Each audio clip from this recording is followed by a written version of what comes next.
Yotox anti-moustique mooy aar mag ak ndaw ci bépp matu-matu yoo am na booy piis ci rido yére ak moustiquaire ak booy diw ci yaram. Val d'Afrique moo leen di may seen journal de la santé.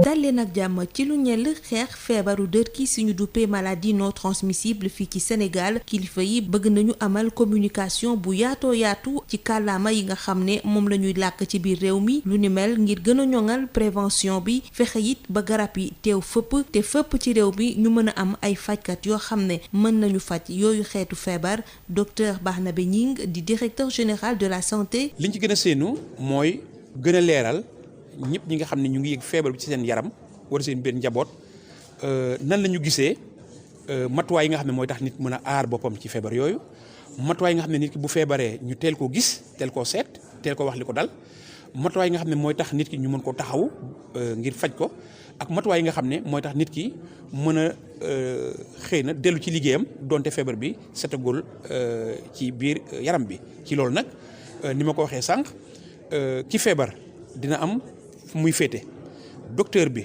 médecin muy sage-femme bi muy infirmier muy travail social dina am fu muy féete kuréel yi muy alliance nationale lutte contre les maladies non tropicales non transmises société civile dem fu muy féete partenaires techniques et financiers dina am fu muy féete mais yéen waa presse bi di ngeen am fan ngeen di féete lan moo tax xool leen tey jàngoro yi lu ci gën a bëri amul sax ay waxtaan yu bëri duñ ciy def as tuut li ñu ciy def ci waxtaan dañ koy def ci kàllaama tubaab te ñu waroon ko mën a def ci kàllaama wolof kàllaama séeréer kàllaama joola kàllaama pulaar maanaam kàllaama yi nga xam ne namp nañ leen fii Sénégal te di leen wax ndax waxtaan bi dafa war a yegg fépp fu doomu Sénégal nekk ci kattanu yàlla. Alliance nationale de lutte contre les maladies non transmissibles ne bëgg na amal ab plaidoyer ak mobilisation bu mag a mag boo xam ne dina jàppale kilifa yi ngir plan bi ñu taxawal ngir xeex feebar yi mën a antu professeur Issa Wane moo jiite boobee kuréel. alliance bi kuréel la boo xam ne bi dafa ëmb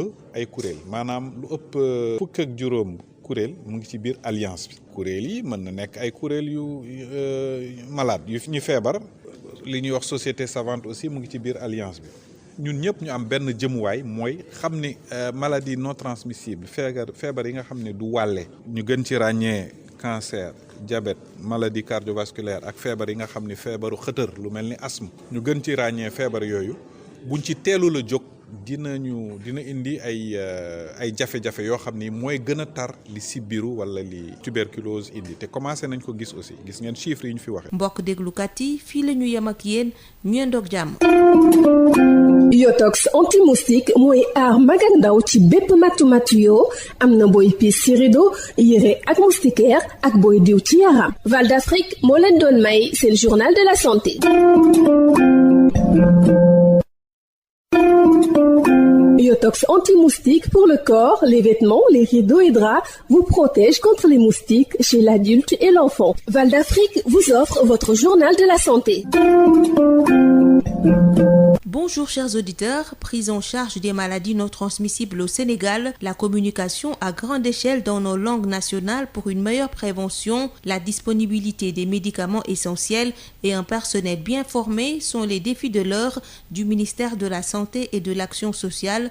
Docteur Barnabé Gning est le directeur général de la santé. Les défis sont nombreux et variés, mais je peux en citer les principaux. Premièrement, si je prends un peu le compte à rebours, mais constatons que nous ne communiquons pas assez sur les maladies non transmissibles.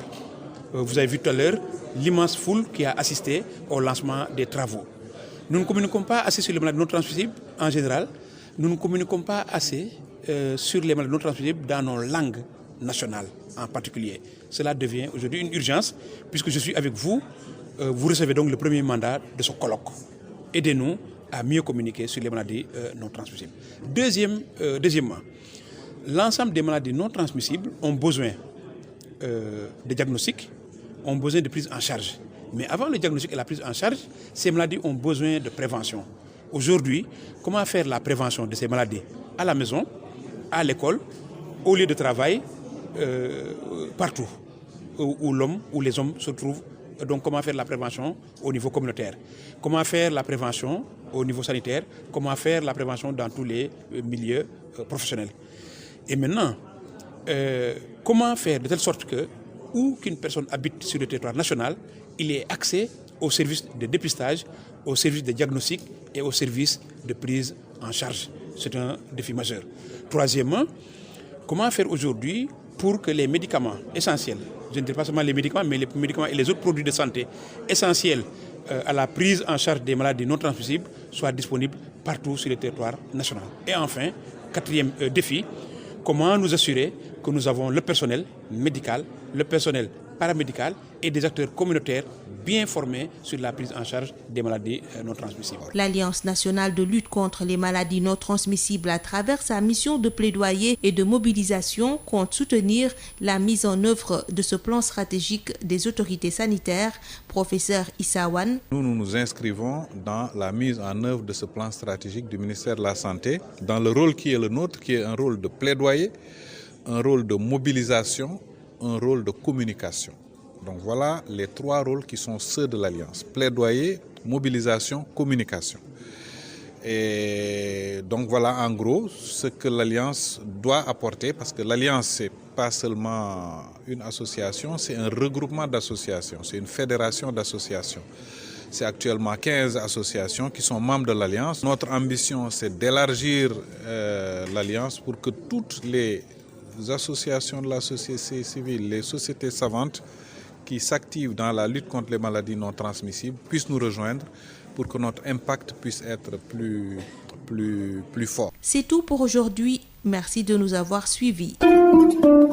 Biotox anti-moustique pour le corps, les vêtements, les rideaux et draps vous protège contre les moustiques chez l'adulte et l'enfant. Val d'Afrique vous a offert votre journal de la santé.